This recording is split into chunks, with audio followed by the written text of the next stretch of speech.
ધાનોમાં છેલ્લા કેટલાક દિવસથી ખૂબ જ ભારે વરસાદ પડ્યો હતો. ભારે વરસાદને કારણે પહેલાથી ખરાબ રસ્તાની હાલત વધુ ખરાબ થતા દાનોની જનતાને દાજા ઉપર ડામ જેવી સ્થિતિ સર્જાઈ હતી.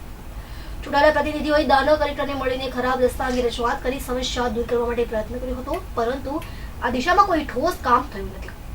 વિપક્ષ નેતા પ્રભુ ટોકિયાએ પણ અલ્ટિમેટમ આપ્યું હતું, પરંતુ એ બાદ તેઓ પણ કશે દેખાયા નથી.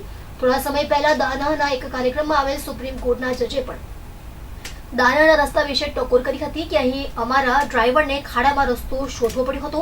દાનાના નગરપાલિકા વિસ્તારમાં આંતરિક રસ્તા હોય કે રિંગ રોડ હોય કે પછી સામરવર્ણીથી રખેલી જતો રસ્તો હોય, દાનાના બધા જ રસ્તાની હાલત ખૂબ જ ખરાબ થઈ ચૂકી છે. વાહન ચાલકોને રસ્તા ઉપર વાહન ચલાવવા માટે ખૂબ જ મુશ્કેલી પડી રહી છે.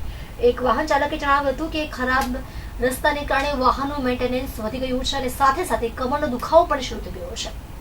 આમ સામાન્ય લોકો ખરાબ રસ્તાથી ત્રાસી ગયા છે, છતાં પણ અધિકારીઓ અને ચૂંટાયેલા પ્રતિનિધિઓના પેટનું પાણી હલતું નથી. ત્યારે સામાન્ય જનતાને આ સમસ્યામાંથી મુક્તિ ક્યારે મળશે એ જોવું રહ્યું.